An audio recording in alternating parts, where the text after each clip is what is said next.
अवाजी समातुन ताई radio voice of Sindh London.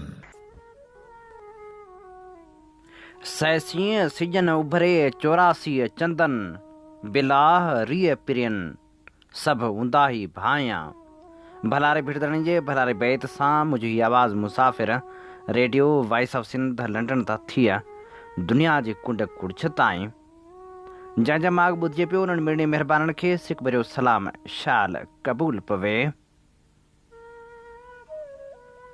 26 मार्च 2025 अरबा जे ॾींहुं प्रोग्राम सोच वीचार साण करे आऊं अव्हां जी ख़िदमत में हाज़ुर अव्हां जो पंहिंजो मेज़बान हबीब लगारी। प्रोग्राम जी शुरूआत में अव्हां लाइ इहा ई दुआ त शाल जितो जो असुख सलामती सां हुजो, कॾहिं बि ॾुखियो ॾींहुं न ॾिसो ऐं कॾहिं बि अव्हां जूं मुर्कूं मेरूं न थियनि। दुनिया जी कुंड कुड़छ में जिथे बि रहो सिंध लाइ सिंध वासियुनि लाइ ऐं दुनिया जे मज़लूम माण्हुनि लाइ जा खोड़ींदा रहो। शाल अव्हां जा ख़्वाब तबीरनि सां लाऊं लही सघनि। सिंधूअ दरिया मां तकरारी कैनाल कढण वारे मामले ते जॾहिं सॼी सिंध सरापा जदोजहद ऐं सरापा एहतजाज बणियल आहे तॾहिं पीपल्स पार्टी जे अॻवाननि बि सोचियो असां बि छो न एहतजाज कयूं।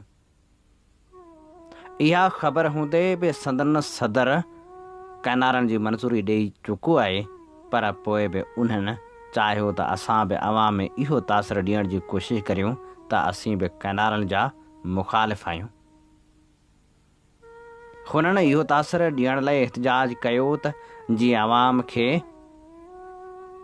इहो बावर कराए सघिजे त सभ खां पहिरियां कैनालनि लाइ असां ई आवाज़ उथारियो हो। पर गज़ब कहाणी इहा थी जो पीपल्स पार्टी जे एहतजाज खे सिंध में का मोटी न मिली। जेके अॻवान एहतजाजी मुज़ाहिरनि में शरीक थिया उन्हनि सां बि अजीब ग़रीब वाक़िया पेश आया। जॾहिं एहतजाज में कंहिं कारकुन नारा थे हया कैनाल जा हामी सभु हरामी, तॾहिं अॻवान शकी बि थिया पए ऐं कारकुननि खे झलींदा बि रहिया इहे नारा न हणो।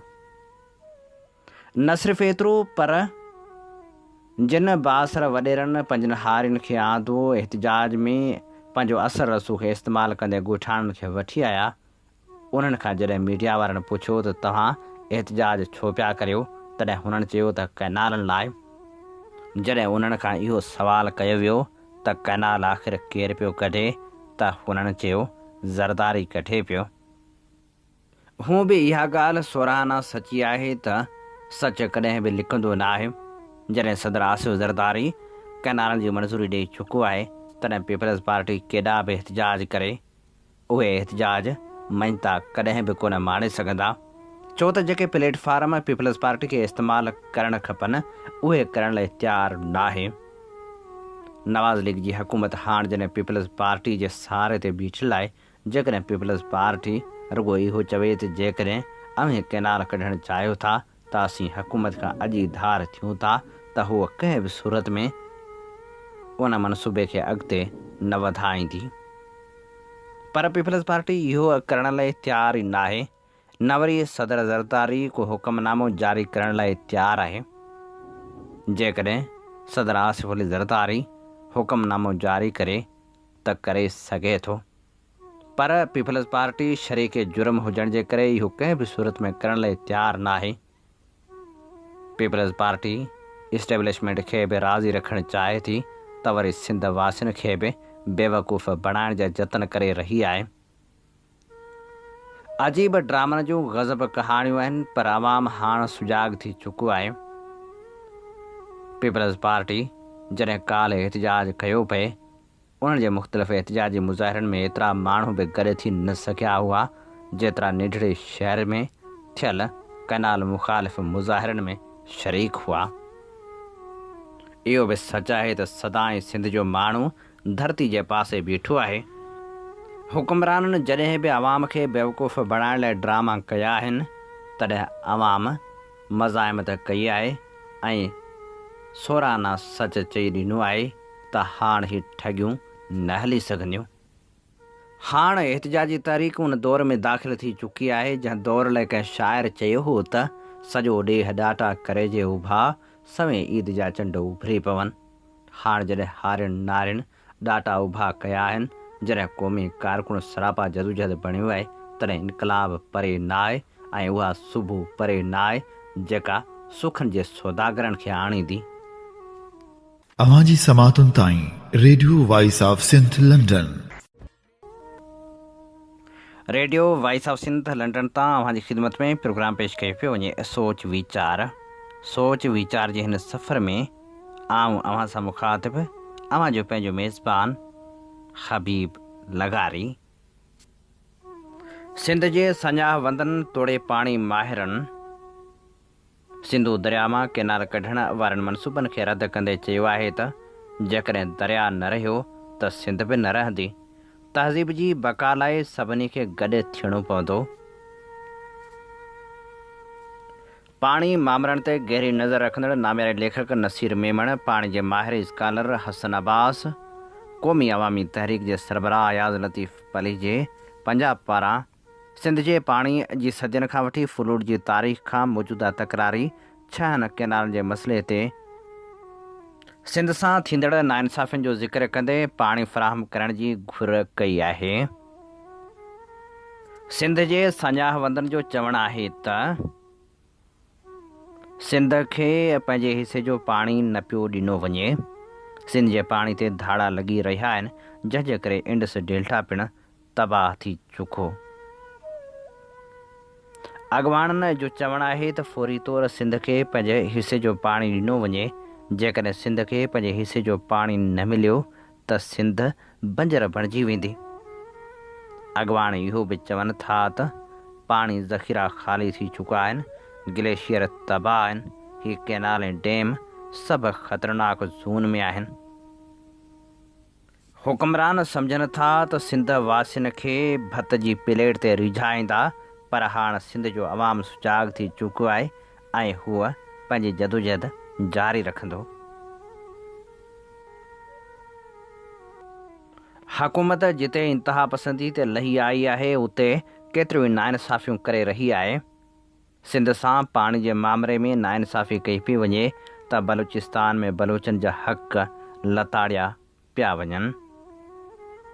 कराची में एहतजाज कंदड़ समीदीन बलोच खे गिरफ़्तार कयो वियो, पर जॾहिं खेसि अदालत में पेश कयो वियो ऐं अदालत आज़ादु करण जो हुकुम ॾिनो त पुलिस खेसि ॿीहर गिरफ़्तार करे वरितो। वकीलनि जी मज़ाहिमत बावजूदि पुलिस खेसि ज़ोरे खंभे खणी वई। जेकॾहिं ॾिसिजे त महारंग बलोच खे महारंग बलोच बणाइण में बि रियासत जूं ग़लतियूं आहिनि। रिवायती सियासतदाननि खे साइड लाइन करण खां पोइ महारंग उहा जाइ वालारी। महारंग बलोच खे मीडिया स्पेस ऐं आलमी ध्यानु मिलियो। हाणे जॾहिं बि हू ख़िताब करे थी त उते हज़ारे माण्हू हूंदा आहिनि। ईअं न आहे त मिसिंग पर्सन न आहिनि, पर मिसिंग पर्सन जे हवाले सां जेको एहतजाज थींदो आहे, उन्हनि मां जोश ऐं जज़्बे वारनि कारकुननि खे BLA लाइ चूंडियो वेंदो आहे। इहो सम्झो वञे त BYC रुगो बलूचिस्तान जा ॾुख बयानु करे थी त ईअं न आहे। रियासती धुरियुनि मूजिबि BYC जे अॻवान जा BLA सां राब्ता आहिनि। महारंग बलोच अॼु ताईं BLA जे कारवायुनि जी मज़म्मत नाहे कई। जेके हालतूं आहिनि उन्हनि में ॻाल्हियूं करणु घुरिजनि। TTP वारनि खे अव्हां दहशतगर्द चवंदा आहियो, पर उन्हनि सां बि त अव्हां बाक़ाइदा ॻाल्हियूं कयूं हुयूं। अव्हां ई उन्हनि खे आबादु कयो हो। उन्हनि सां ॻाल्हियूं करे सघो था त हिननि सां छो नथा करे सघो। बलूचिस्तान जे पुराणनि मामलनि खे हल करण जी कोशिशि करणु घुरिजे। उन्हनि जे ख़िलाफ़ रियासत ईअं कारवायूं करण बदिरां खेनि इंसाफ़ ॾियण लाइ क़दम खणे, छो त इंसाफ़ खां सवाइ हालतूं कंहिं बि सूरत में मामूल ते अची न सघंदियूं। हुकूमती ऐलाननि बावजूदि हाणे जॾहिं सिंध मां अफ़गाननि खे ॿाहिरि निकाली नथी ॾिनी वञे ऐं खेनि पंहिंजे मुल्क मोकिलियो नथो वञे, हाणे त अफ़गानी न सिर्फ़ु सिंध लाइ ख़तरो बणिजी चुका आहिनि, पर मुसलसिल कब्ज़नि में मुलविस पिणु रहिया आहिनि।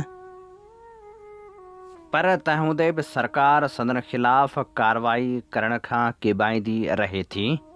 कराची जे लांढी वारे इलाइक़े में सरकारी मुलाज़िमनि जी रिहाइश लाइ सिंध हुकूमत पारां अरबें रुपयनि जी रक़म सां ख़रीद कयल ऐं ठाहियल 70 सरकारी फ्लैटनि ते अफ़गानी समेत ॿियनि ॾोहारी माण्हुनि जो कब्ज़ो हुजण ऐं वर्क्स एंड सर्विस खाते पारां कब्ज़े हेठि आयल फ्लैटनि ते करोड़नि रुपया मरमत ते ख़र्च करण जो इंकशाफ़ साम्हूं आयो आहे। लांडही में क़ाइमु सरकारी मुलाज़िमनि जे 70% फ्लैटनि ते कब्ज़ो हुजण ऐं कब्ज़े वारनि फ्लैटनि ते मरमत जी मद में करोड़नि रुपया ख़र्च थियण वारे मामले जी जांच जो हुकुम पिणु ॾिनो वियो आहे।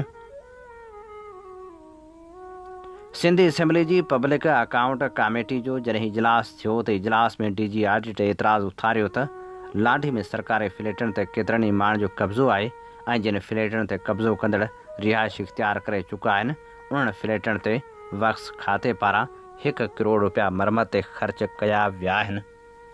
जंहिं ते PSC चेयरमैन कावड़ जो इज़हार कंदे खाते खां पुछाणो कयो त सिंध हुकूमत जे फ्लैटनि जे अरबे रुपयनि जी इहा प्रॉपर्टी आहे जंहिं ते कब्ज़े खोरनि खां कब्ज़ो छो न छॾायो वियो आहे ऐं कब्ज़े वारनि फ्लैटनि ते मरमत जे नाले में करोड़े रुपया छो ख़र्च कया विया आहिनि। जंहिं ते चीफ इंजीनियर ॿुधायो त लांडही में सरकारी मुलाज़िमनि लाइ 321 फ्लैट सिंध हुकूमत जे ADG ज़रिए पाकिस्तान हाउसिंग अथॉरिटी खां ख़रीद कया। जिन फ्लैटनि जे रधणे समेत 30% खां वधीक कमु न थियल हो उन लाइ हुननि फ्लैटनि जे रहियल कम ऐं मरमत ते इहा रक़म ख़र्च कई। PSC इजलास में कोटेशन ज़रिए सेक्रेटरी वर्क्स एंड सर्विस जी ऑफिस जी एयर कंडीशन जी मरमत ते 50 लख रुपया ख़र्च थियण जो पिणु इंकशाफ़ साम्हूं आयो।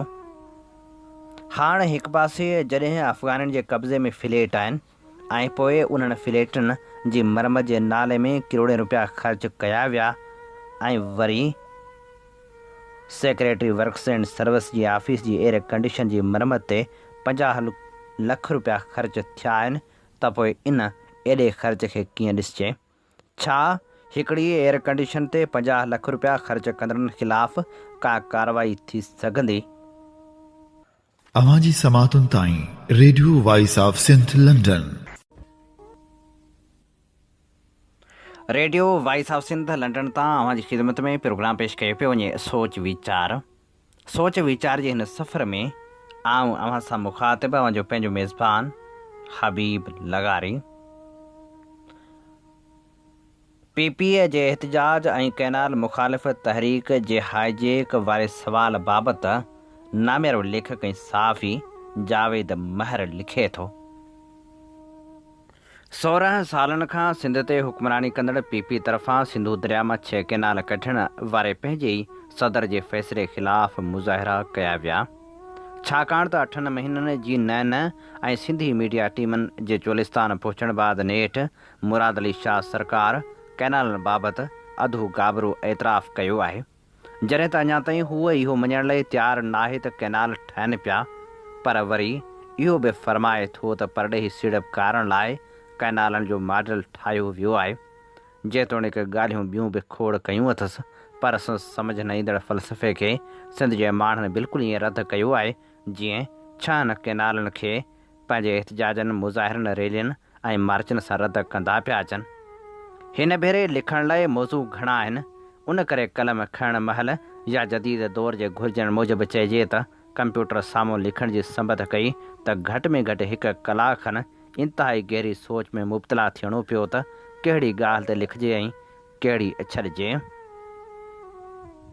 ईअं खणी चओ त दिलबर शाइर ताजल बेवस वांगुरु अंदर मां आवाज़ आयो छा लिखी छा लिखां हिकिड़ो कलम हिकिड़ो मां कीअं पूरो पवां। सो जॾहिं लिखणु शुरू कयो त मुल्की सतह जा केतिरा ई सियासी समाजी मसइला ऐं ख़ासि तौर बलूचिस्तान जूं ॿरंदड़ हालतूं अखियुनि साम्हूं फिरी आयूं जिते नवाब अकबर बुगटी जी शहादतबाज़ सूरतहाल ॾींहों ॾींहुं ख़राबु आहे पर हुकूमत जे हर उबते सुबते क़दम ते वाह वाह कंदड़ वाठा चवनि था त हालतूं कंट्रोल में आहिनि। जीअं वफ़ाक़ी घर वज़ीर मोहसिन नक़वी हाम हई त बलूचिस्तान जूं हालतूं त हिकु SHO जी मार आहिनि मतिलबु त SHO ई उतां लाइ काफ़ी आहे ऐं हाणे वरी ऑपरेशन जूं ॻाल्हियूं कयूं पियूं वञनि उनखे चइबो आहे त जॾहिं मुल्क नासमझनि हवाले थी वञनि त पोइ कंहिं दुश्मन जी ज़रूरत नाहे पवंदी। शायदि मेहर डिबाई अहिड़नि लाइ चयो आहे त जॾहिं जट तोते हुक्मरान थींदा पोइ छो न नसलनि जा नुक़सान थींदा। कुझु ॾिहाड़ा अॻु जाफ़राबाद ट्रेन वाक़े बाद बलूचिस्तान में पकड़ियल ताव घटिजे ई न पियो कलात में चइनि पंजाब वासियुनि ऐं नुश्की में चइनि पुलिस एहलकारनि जे क़त्ल समेत कुझु अरसे दौरान बलोचनि लाइ वॾे अॻवान तौरु उभरी आयल महारंग बलोच जे 17 साथियुनि सां गॾु गिरफ़्तारी उन जो सबूत आहे त बलूचिस्तान में भड़कियल या भड़कायल बाहि तेज़ी सां पखिड़िजी रही आहे। अहिड़ियुनि ख़तरनाक ख़बरनि खां पोइ बलूचिस्तान में मौजूदु कुझु दोस्तनि सां राबितो कयो त हुननि अञा वधीक फ़िक्राइतियूं ॻाल्हियूं शेयर कयूं जेके हिते लिखंदासीं त पीका कानून जी आड़ में इज़हार जी आज़ादी दॿाइण वारनि खे वठ पकड़ जो बहानो मिली वेंदो। छाकाणि त ॿियनि सूबनि जी त ख़बर न आहे, पर असां सिंध वारनि खे ॿियो को बि न। पीपी चेयरमैन बिलावल भुट्टो ज़रदारी जो मीडिया कोआर्डिनेटर जमील सुमरो धमकाए पियो त जेके बि आसिफ ज़रदारी ख़िलाफ़ु ॻाल्हाईंदा उन्हनि ख़िलाफ़ पीका कानून हेठि केस दाख़िल कराया वेंदा। सभिनी खे यादि ॾियारिजे थो त सुञाण साफ़िन उहे ई खुटका ज़ाहिर कंदे उन कानून ख़िलाफ़ु आवाज़ उथारियो हो त उहो मुखालफ़नि ख़िलाफ़ु इस्तेमालु थींदो।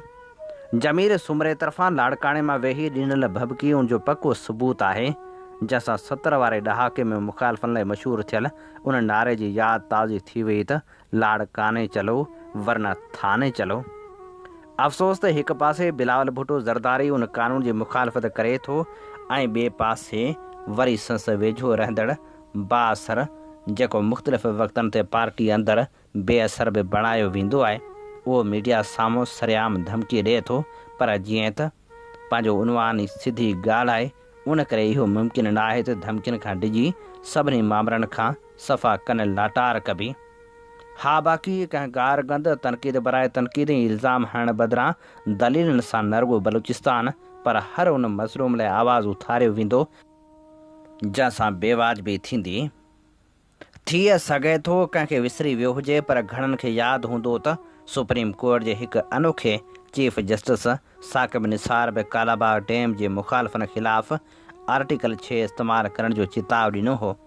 उन करे ताक़त जे नशे में ॻाल्हाईंदड़ अहिड़ा घणा माण्हू आया ऐं विया। पीका जूं धमकियूं ॾींदड़नि खे साक़िब निसार जी थियल इज़त अफ़ज़ाई यादि रखणु घुरिजे। उन सां गॾु हुक्मराननि खे उन ॾींहं खां पिणु डिॼणु घुरिजे जॾहिं पीका कानून ख़िलाफ़ु माण्हू MRD जी रोडनि ते अची पाण मुरादो गिरफ़्तारियूं ॾींदा। ज़िक्र कयल अहम मामलनि खां सवाइ सिंध में पाण जी खोट पे लिखण जहिड़ो मौज़ू आहे, छाकाणि त ताज़नि अंगनि अखरनि मूजिबि पाण जी खोट जो 25 सालनि वारो रिकॉर्ड टुटी वियो आहे। चवण वारा त इहो पिणु चवनि था त जेकॾहिं इहा सूरतहाल बरक़रार रही त हलंदड़ साल कणक जो फसल आख़िरी हूंदो, जॾहिं त कुझु ज़िलनि में चांवरनि जे फसल ते पाबंदी लागू कई वई आहे, पर कैनालनि जी मंज़ूरी ॾेई वरी उनखां फिरी वेंदड़नि खे को ओनो ई नाहे, जॾहिं त उहे सभु सिंध में मुआशी तबाही जूं निशानियूं आहिनि। उन मां ज़ाहिर थिए थो त सिंध सोकाड़े ऐं ॾुकार ॾांहुं धिकजी रही आहे, जंहिंजो खुटको कुझु महीना अॻु आयल हिकु रिपोर्ट में ज़ाहिर कयो वियो हो। हिते दिलि चवे थी त समाजी हवाले सां 3 अहम मामलनि ते बि कुझु लिखिजे, छाकाणि त सियासत जी वठ वठा में उहे मीडिया में नज़रअंदाज़ कया विया। पाण सभु ॼाणूं था मुल्क माली बुहरान जो शिकार आहे। तंहिं हूंदे बि ताज़ो ग़रीब जो पेट चीरे वफ़ाक़ी वज़ीरनि जूं पघारूं 2 लखनि मां वधाए 5 लख रुपया करण जी मंज़ूरी ॾिनी वई, जंहिंमां अंदाज़ो लॻाए सघिजे थो त अशराफिया मुल्क सां केतिरी मुख़लिस आहे। जॾहिं त ॿिए पासे सरकारी मुलाज़िमनि खे रोज़ानो उहो ज़हनी सदमो ॾिनो वञे थो त माली बुहरान सबबु पेंशन ख़तमु कई वेंदी। उन निशानदही सां गॾु नामियारे सहाफ़ी लेखक ऐं शाइर यूसुफ शाहीन जे सिंधी क़ौम नाले लिखियल ख़त बाबति 2 लफ़्ज़ न लिखिजनि त ज़्यादती थींदी, जंहिंमें हुन ताक़तवरनि तरफ़ां पाण सां थियल ॾाढ मुड़सी बयानु कई आहे। पर ॾुख थियो त उन ख़त खे मीडिया ईअं दॿाए छॾियो जीअं क़ौम खे 1947 खां दॿायो पियो वञे। आख़िर में भलोड़ सहाफ़ी कहाणीकार ऐं शाइर माणक किंगराणी जे दिलि जे दौरे सबबु कुमहले विछोड़े ते खेसि भेटा पेश कबी, जंहिं सदाईं माली बदहाली वारी ज़िंदगी गुज़ारी। पर हेड़ी वेदन ऐं अंदर में मौजूदु उधमनि बावजूदु हर पासे संस टहक गूंजंदा हुआ। ॾुख खे मुख ते मुर्क में तब्दील करे दुनिया में रहण जो खेसि ॾांहुं हो, पर हू बेयारो मददगार हलियो वियो। काश संस वारसनि जी माली मदद समेत ॿिया जेके ऐलान थियनि पिया उहे हयाती में थियनि हा त शायदि संस जीवन जो कुझु घड़ियूं वधी पवनि हा। बहरहाल इहे समूरियूं ॻाल्हियूं पंहिंजी जाइ ते अहम, पर पंहिंजो मुख्य मौज़ू कैनालनि ख़िलाफ़ PP जो एहतिजाज आहे। उन करे उनखे शुरूआति में ई बयानु कयो। सिंध जा संजीदा हल्का सम्झनि था त उहो सभु कुझु PP तरफ़ां पंहिंजी खल बचाइण ऐं भुटे साहिब जी वरसी में माण्हुनि जी शिरकत यकीनी बणाइण लाइ थी रहियो आहे, जंहिंमें सिंध जे माण्हुनि खे थधो करण लाइ निमाशी ऐलान कया वेंदा, जेका असल में कैनालनि ख़िलाफ़ जारी तहरीक हाईजेक करण जी कोशिशि हूंदी, छाकाणि त निसार खोड़े ऐं मुराद अली शाह क़ौम परस्तनि सां राब्तनि जो ऐलान कयो आहे त जीअं PP जी अॻुवाणी में कुझु ॾींहाड़ा तहरीक हलाए पासीरो थी गरमायल माहौल फिटाए सघिजे। उन करे हाणे ॾिसिजे त कैनाल तहरीक माज़ी जी कालाबाग डैम मुख़ालिफ़ तहरीक वांगुरु हाईजेक थी थिए या क़ौम परस्त डिघी सोच जो मुज़ाहिरो कंदे PP सां गॾु बीहण खां इनकार करे सिंध जो पाणी केस ऐं कैनालनि जो मसइलो पंहिंजी ताक़त सां अॻिते वधाईंदा। हीअ असीं अव्हांजी ख़िदमत में पेश करे रहिया हुआसीं जावेद महर जो लिखियल ख़ूबसूरत लेख। अवांजी समातुनि ताईं radio voice of Sindh London. अवीं ॿुधी रहिया आहियो radio voice of Sindh London. अव्हांजी ख़िदमत में प्रोग्राम पेश कयो पियो वञे सोच वीचार जे हिन सफ़र में आऊं अव्हां सां मुख़ातिब आहियां जो पंहिंजो मेज़बान हबीब लगारी। वक़्त जी विथी मां छणी वियल लम्हनि जी यादि माज़ी जो किस्सो, सुनहरी पलनि जा सफल लम्हा। जी हा, असीं अव्हांजी ख़िदमत में पेश करियूं था नामेरे लेखक आफ़ताब मेमण जी आत्म कथा जी 23वीं क़िस्त। हमीदुल्ला अक्सर लोधरा ईंदो हो ऐं डोगर वटि राति टिकंदो हो। उन शाम जो आऊं बि डोगर जो महिमान हूंदो हुअमि। हमीदुल्ला खे 2-3 दफ़ा पाण वटि मानी खाइण लाइ चयुमि त चयाईं त लोधरा हू सिर्फ़ु डोगर लाइ ईंदो आहे। शाम जो वेठे कचहरी कईसीं त हमीदुल्ला मूंसां DIG खे पंहिंजे हद में अचण लाइ मना करण वारी ॻाल्हि कई। पुछियोमांसि चौधरी साहिबु इहो कीअं कयो? कलम 144 तहत DIG ऐं SP खे हद में अचण खां मना करणु। हमीदुल्ला मुश्कियो यादि कोन अथमि त लहंदड़ सियारो हो या चढ़ंदड़ सियारो। हमीदुल्ला खे शलवार कमीज़ मथां कोट पियल हो। ॿिन्ही हथनि सां कोट सिधो कंदे उथी बीठो ऐं चयाईं, जीअं तव्हां ज़िले मैजिस्ट्रेट मिस्टर हमीदुल्ला चौधरी मूंखे मिलंदड़ इतलाह ऐं शाहिदनि मां इन नतीजे ते पहुतो आहियां त तव्हां मिस्टर जो पंहिंजी घरवारी सां मिलाप न सिर्फ़ु अमन अमान लाइ ख़तरो पैदा करण जो कारण थी सघे थो, पर उन मां धुरियुनि खे जानी माली नुक़सान जो बि अंदेशो आहे। तंहिं करे तव्हांखे हुकुम थो ॾिनो वञे त तव्हां पंहिंजी घरवारी खे वेझो बि कोन वेंदो। हीउ हुकुम मुंहिंजी सही सेल सां अॼु मुर्खा 21 जनवरी 1987 ते दफ़ा 144 ज़ाब्ता फ़ौजदारी तहत जारी कयो वियो आहे। ईअं चई हमीदुल्ला चौधरी वेही रहियो। मुंहिंजे चहिरे ते अजब ॾिसी डोगर खे चयाईं, डोगर साहिबु हीअ साम्हूं पियल ज़ाब्ता फ़ौजदारी जो किताब त खणी ॾे। आफ़ताब खे 133 ज़ाब्ता फ़ौजदारी खां वठी कलम 144 ॾेखारिया। ॾसियांसि त ताज़ीरात पाकिस्तान जे कलम 268 तहत आज़ार ईज़ाउ ऐं अहज चाहे हिकु माण्हू खे हुजे या फ़िरके खे या गिरोह खे या भल त जानवर खे हुजे छा हूंदो आहे। ईअं चई हमीदुल्ला किताब खणी सम्झाइणु शुरू कयो। जॾहिं कलम 144 आयो त पढ़ण जी तशरीह ईअं कयाईं ॼण त होमर ऐं केट्स जी शाइरी जी तशरीह कंदो हुजे। हमीदुल्ला चौधरी ज़ाब्ता फ़ौजदारी जे कलम 133 खां 144 जी तशरीह कंदो रहियो। हमीदुल्ला अहिड़े ई शान सां पढ़ंदो रहियो। हर बीहक ते हिकु अदाकार जियां संस आवाज़ जे मदोजज़ जो तासर सहर अंगेज़ हो। डोगर ऐं आऊं माठ खेसि ॿुधंदा रहियासीं। दफ़ा 143 144 जे फ़र्क़ खे ॾाढी सुहिणी तशरीह सां सम्झायाईं। हिकु वारी पढ़ण जी तशरीह ख़तमु कंदे असां ॾे ॾिठाईं। सम्झ आई सोणा, कानून फ़ौजदारी न असां सम्झो आहे, न ई असांजे हुकूमतनि जे अकाबरनि खे सम्झ आहे।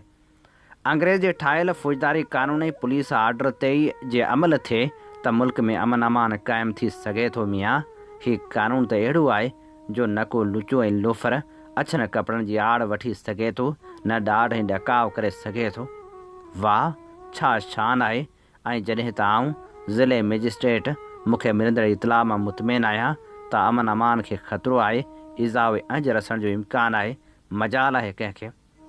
मूं हैरान थींदे वरी पुछो, यार हीअ कीअं मुमकिन आहे? हमीदुल्ला विराणियो, ओ मेमण साईं, हीअ ज़ाब्ता फ़ौजदारी मैजिस्ट्रेट जी शान में कसीदो आहे। हिकु हिकु लफ़्ज़ कामा फुल स्टॉप वॾी माना रखनि था। अंग्रेज़ जी बहितरीन दिमाग़नि जे 50 सालनि जे कोशिश ऐं अर्क रेज़ी खां पोइ हीअ निढड़ो 100-150 सुफ़नि जो किताब कानून ठही आयो आहे, जंहिंजी तशरीह लाइ कई टन काग़ज़ कारा थी चुका आहिनि, थियनि पिया ऐं थींदा रहंदा। हीअ ॻाल्हि मुंहिंजे दिमाग़ में वेही रही जॾहिं मौक़ो मिलंदो हो त ज़ाब्ता फ़ौजदारी जो कानून खणी पढ़ंदो हुअमि। कुझु ॾींहंनि में मूंखे कानून जा किताब ईअं मज़ो ॾियणु लॻा जीअं निंढपिड़े में हातिम ताई, अमरू अयार, मुमताज़ दमसाज़, अमीर हमज़ा ऐं ॿियूं अलिफ़ लैलवी आखाणियूं पढ़ी लुत्फ़ ईंदो हो। हिकु हिकिड़े कानून जे पोयां रूमी, लातीनी, इस्लामी कानून, फ़िक़ह, रस्मनि रिवाजनि ऐं रीतनि जे सदियुनि जी तारीख़ त हुई, पर हिननि बुनियादी मुखिया कानून ठाहिण लाइ अधु सदी खां मथे जी जाखोड़ हुई। मुतहदा हिंदुस्तान तोड़े बरतानवी राज जा बहितरीन दिमाग़ अधु सदी ताईं मुख़्तलिफ़ माहिरनि खां राया वठंदा, मसवदा ठाहींदा, उन्हनि में तरमीमूं कंदा रहिया।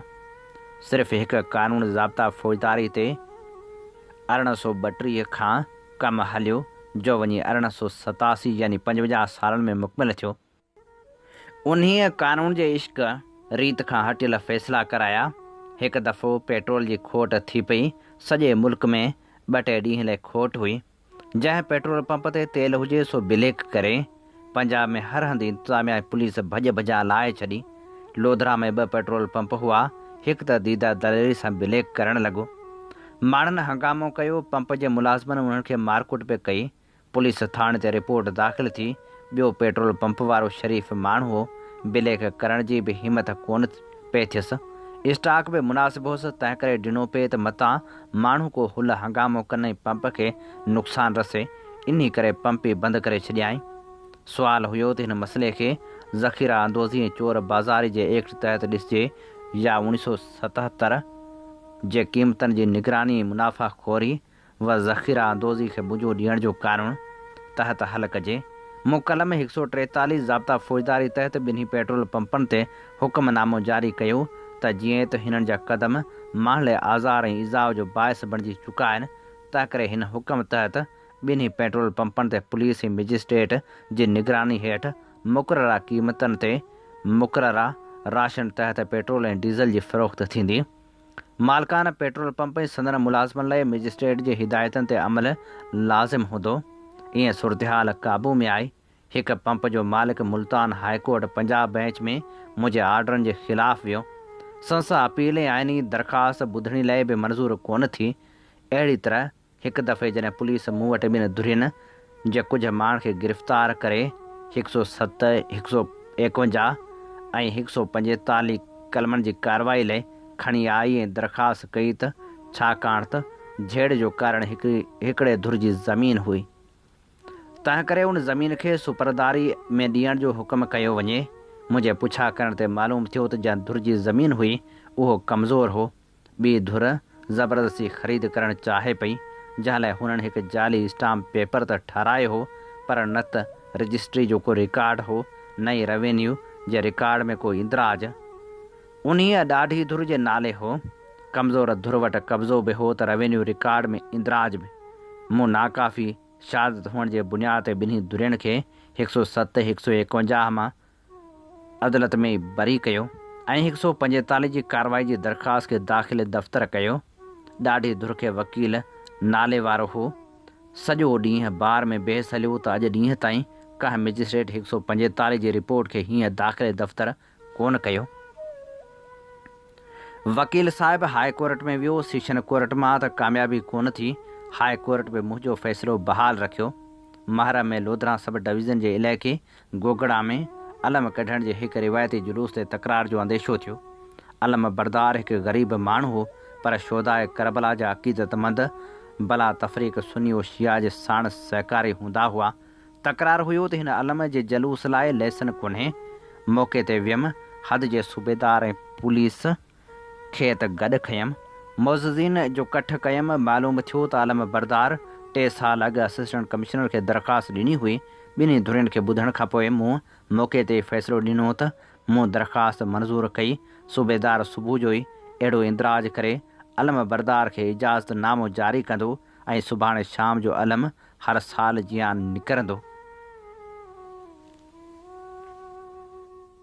हीअ असीं अव्हां जी ख़िदमत में पेश करे रहिया हुआसीं नामियारे लेखक आफ़ताब मेमन जी आत्मकथा जी 23वीं क़िस्त।